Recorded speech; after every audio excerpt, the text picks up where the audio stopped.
Welcome back. You are still watching NTV Weekend Edition. This is Talk of the Nation. Now, early this week, there was hope that the president would announce a number of interventions to reduce the escalating commodity prices. Now, this followed a memorandum to the president in which the business community made proposals on what needs to be done to cool down the pressure. However, when the president met with NRM MPs, there was no positive response. So tonight, we'd like to talk to one of those people behind the memorandum on what they make of the president's response. So joining us today is the chairperson of Kampala City Traders Association, that is Thadeus Musoke. Welcome to the Talk of the Nation. Thank you. Yes. So say hello to our viewers. Good evening, viewers. It's a great opportunity to analyze the current economic situation in the country. Okay, so first things first, what do you make of the president's decision to defer, from any interventions on commodity prices? I don't think that he has deferred because as Kasita, after getting several petitions from the traders and even the public, we addressed to him. We made the petition to him also, and then the Minister of Finance.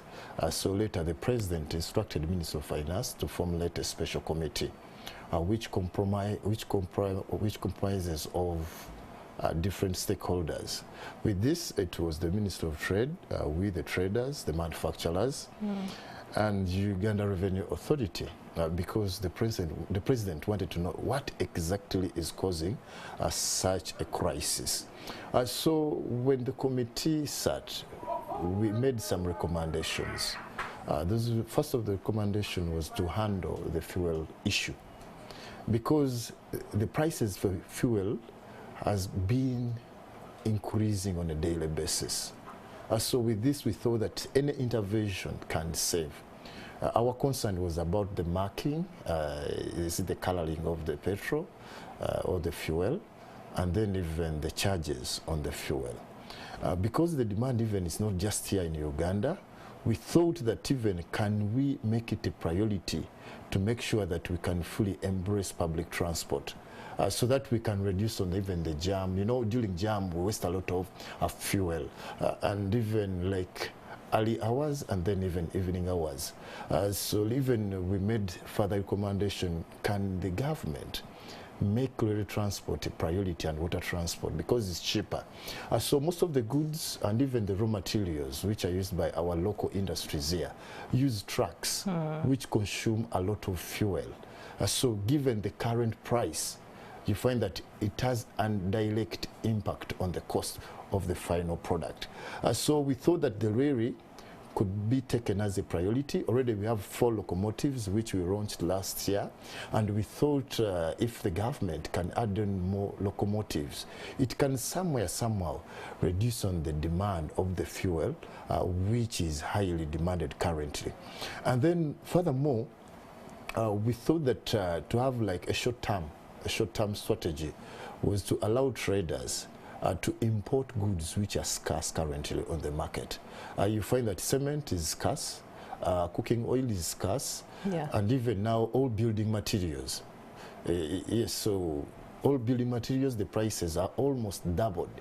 You find that the bag of cement which was costing 26 is almost now at 40. The iron bar, Y16, which was costing 65, is almost now 100. So you find that, but when we contact our colleagues outside, you find that the prices are a little bit fair. But this is something that we as a country are trying to avoid, importation and embracing more of domestic production. That's the truth, because of Bubu. Yeah. What we did as Kasita, we had 7 engagement with the Minister of Trade. Yes. And we decided to embrace Bubu. But the fact is there is an internal crisis in the country. I got so excited when the public had to negatively react on the coffee deal. Because, when you handle all the economy to foreigners, what will happen? So even we think there is a cartel. because now the economy is being controlled by foreigners, Chinese, and then Indians. The fact is they can sit, even they can create this artificial crisis. We think that it's artificial because there are other measures which can be applied to control it. But when we engaged Uganda Manufacturers Association, they raised the concern at the Ministry of Finance that even the tax policy, that there is also an impact about the digital stamp and then the IFLIS. But later, URA said, no, it's not true. But basing on what we are hearing, also we need to critically analyze it. Because even we hear that there is some colleagues who want to fight that policy. So in that, they are trying to push the government, can it adjust by creating that scarcity. So we as Kasita, we are coordinating with the Ministry of Finance, and we set up a special task force to carry out an intensive research about this crisis which are facing currently in Uganda. Yes. But the president came out and said that if we left things as they were, and you know, what we call inflation, everything would return back to normal. Everything would eventually normalize. What do you make of that? No, but I think this is not normal. And it's like, you know, the COVID situation. So we need clearly, we call upon the government to clearly inform Ugandans that there is a crisis. Because what we are trying to transfer to our members, even at individual level, we should cut the cost.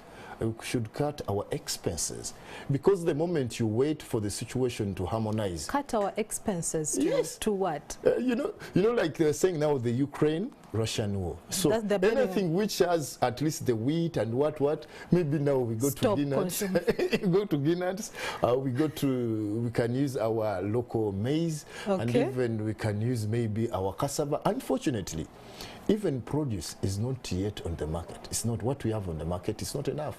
Our colleagues are now importing even from Tanzania the beans to control the scarcity.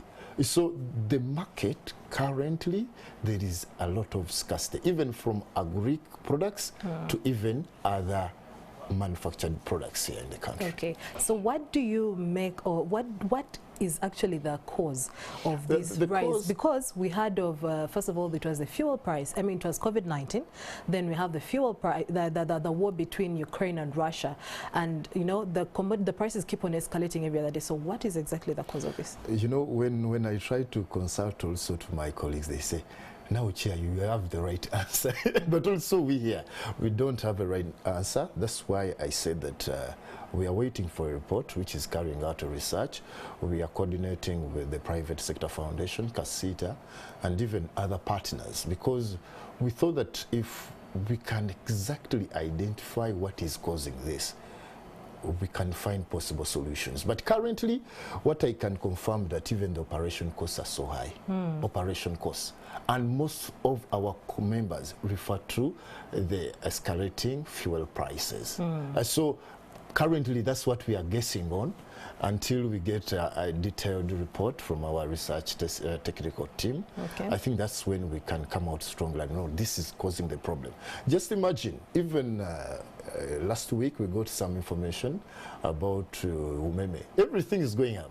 Just even to access, to get connected to Umeme, you need like 2 millions. It's not normal at all. If just you don't have a pole and just you need a meter, it's around 700 something. So you find, I think, as the nation, we need to sit down and critically analyze the situation, but we are in an economic crisis. Well, the president said it would be very catastrophic to introduce measures like subsidies. So if you were to advise the president on how to intervene into this issue, what exactly would you tell him? Mainly for us as CASIT, at first we made the recommendation maybe about like, let us make a priority to improve public transport. This one will automatically reduce on the demand of petrol or fuel.